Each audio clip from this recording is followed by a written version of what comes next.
ચલો good morning everyone.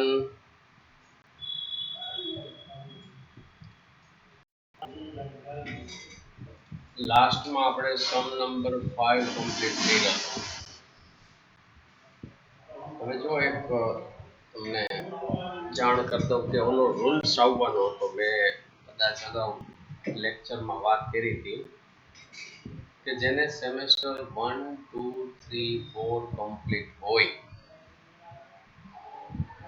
એ જ semester 5 નું ફોર્મ ભરી શકશે. કોઈ પણ એક સેમેસ્ટરમાં પણ કેટી હશે તો એ સેમેસ્ટર 5 માં જઈ શકશે નહીં. ત્યાં છે ભાઈ ઊભા રહી જાય. પેલા આગળનું બધું ક્લિયર કરવું પડે, કમ્પ્લીટ થઈ જાય પછી જ એ એપ્લાય કરી શકે સેમેસ્ટર 5. પરંતુ ગઈકાલે મીટિંગ હતી યુનિવર્સિટીમાં સિન્ડિકેટની. એમાં જરૂરી ફેરફાર સાથે એવો નિર્ણય લેવામાં આવ્યો છે કે બીકોમ સેમેસ્ટર 5 માં અથવા તો બીબીએ સેમેસ્ટર 5 કોઈ પણ સેમેસ્ટર 5 હોય તેમાં 1 થી 4 સેમેસ્ટરમાં કોઈને કેટી હશે તો પણ ફોર્મ ભરી શકશે. એટલે અમુકને જે બીપી હાઈ ને લો ને થવા માંડ્યા હતા એના માટે આ વર્ષ પૂરતું હવે નીકળી જશે.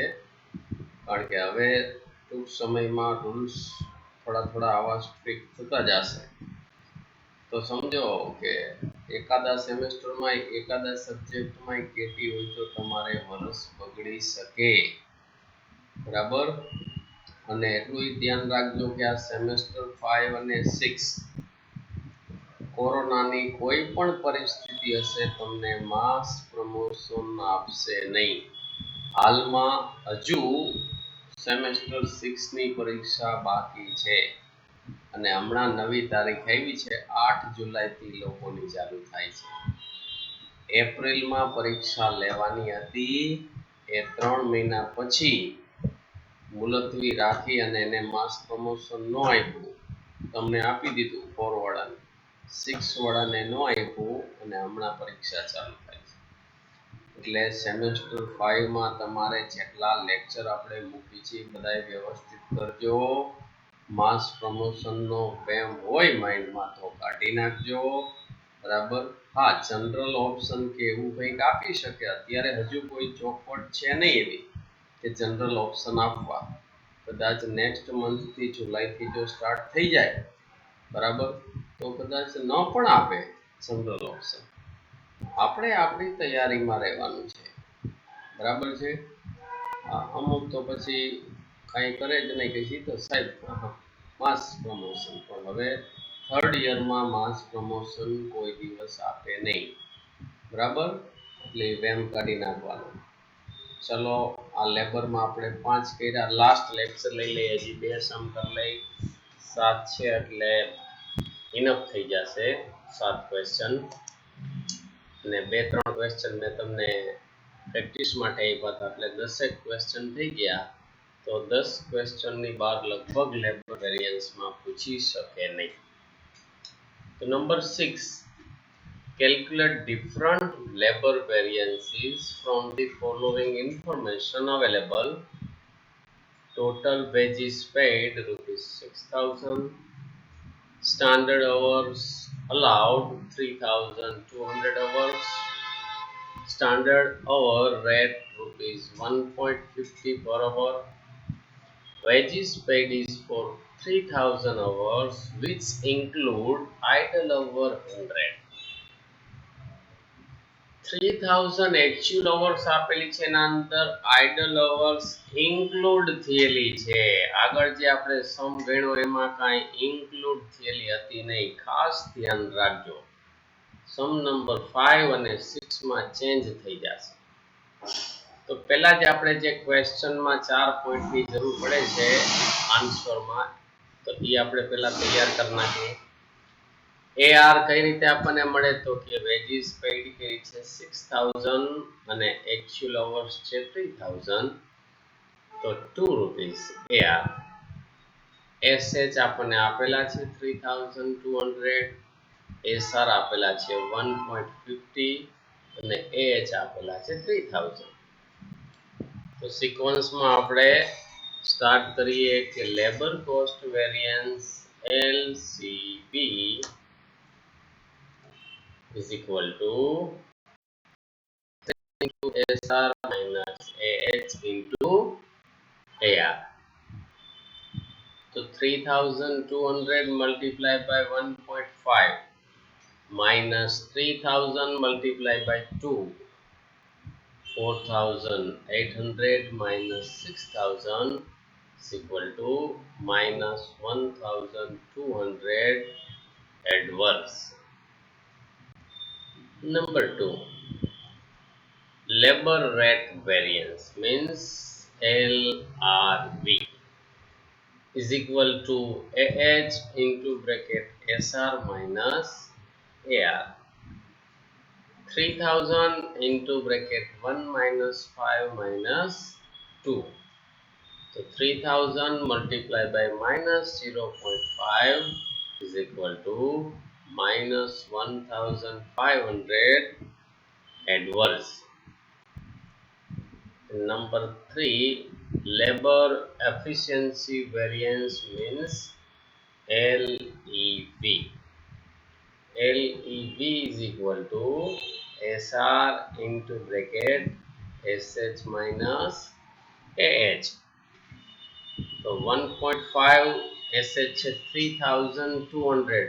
હવે એફિશિયન્સીમાં જ્યારે આઇડલ અવર્સ ઇન્ક્લુડ થયેલી હોય ત્યારે એને લેસ કરીને ધ્યાનમાં લેવાય. તો AH જુઓ 3000 ના બદલે કેટલા લેવાના? 2900. So 1.5 multiplied by 300 is equal to 450. Favorable. તો જો actual hours AH કઈ રીતે કર્યા? તો કે 3000 minus idle hours 100 is equal to 2900. Idle time variance ITV is equal to idle time multiplied by SR. So 100 multiplied by 1.5 is equal to 150 adverse. Idle time હંમેશા adverse માં જ હોય હો, પ્લસ કે માઇનસ એ કઈ જોવાનું નહીં, પ્લસ માં આન્સર આવશે પણ એને એડવર્સ જ કહેવાય, કંપની માટે લોસ કહેવાય. તો રિકન્સિલિએશન જ્યારે કરીએ ત્યારે જો ઇન્ક્લુડ હોય આઇડલ ટાઈમ ત્યારે 3 પ્લસ કરવા પડે. LCV is equal to LRV plus LEV plus ITV.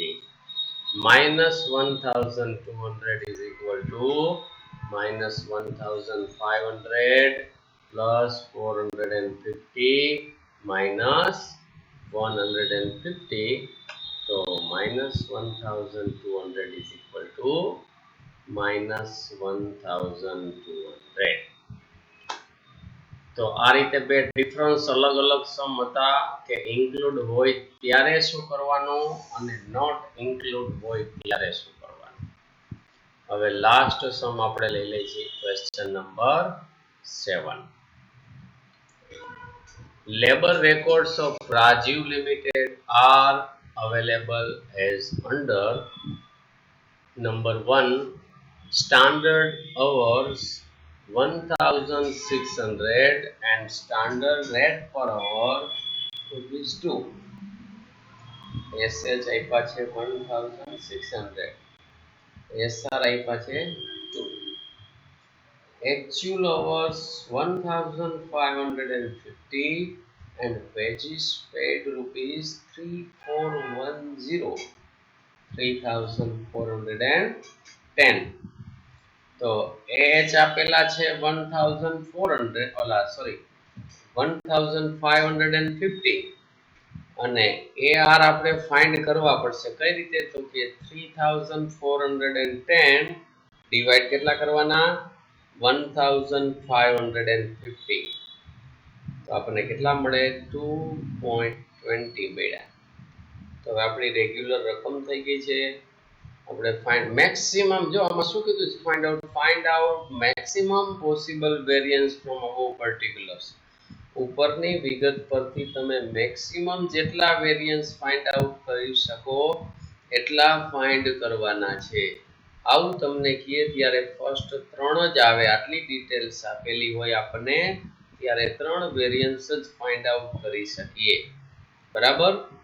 તો number 1 labour cost variance LCV. LCV is equal to SH into SR minus AH into AR. 1600 multiplied by 2 minus 1550 multiplied by 2.20. 3200 minus 3410 is equal to minus 210 adverse. Number 2 labor rate variance means LRV. LRV is equal to AH into bracket SR minus AR. So AH છે 1550 into bracket 2 minus 2.20 is equal to 1550 multiplied by minus 0.20 is equal to minus 310 adverse. And last number 3 labor efficiency variance means LEV. LEV is equal to SR into bracket SH minus AH. So SR છે 2 into bracket 1600 minus 1550. So 2 multiplied by 50 is equal to 100 favorable. તો અહીંયા આપણે labour variance પૂરું કરીએ છીએ. મેનેજમેન્ટમાં આપણે 2 chapter complete થયા, મટીરિયલ વેરિયન્સ અને લેબર વેરિયન્સ. બરાબર. બાકી જે 2 યુનિટ રહ્યા, જો ઓફલાઈન થાય તો એ યુનિટ સમજાવવાની મજા આવે એમ છે ઓફલાઈનમાં.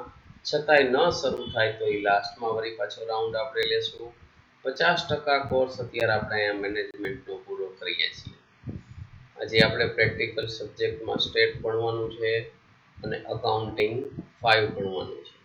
તો નેક્સ્ટ લેક્ચરમાં જોઈએ કે અકાઉન્ટિંગ 5 આપણે સ્ટાર્ટ કરીએ છીએ કે સ્ટેટ. જો સ્ટેટ સ્ટાર્ટ કરશું તો સ્ટેટમાં 50% જેવી થિયરી પૂછાય છે. તો થિયરી હું તમને વ્યવસ્થિત અમુક આપી દઉં, એટલી તમારે વ્યવસ્થિત બુકમાં ઉતારી લેવાની છે. એ મોસ્ટ ઇમ્પોર્ટન્ટ થિયરી હશે. બરાબર છે. તો એ થિયરીના આન્સર પણ નાખી દઈશ, એટલે એ વ્યવસ્થિત એટલી થિયરી તમે કરી નાખવાની અને પ્રેક્ટિકલ દાખલા છે એટલે આપણે તમને કરાવતા જશું, એટલે કંઈ વાંધો ન આવે. બરાબર છે. ઓકે, ચાલો, થેન્ક યુ વેરી મચ.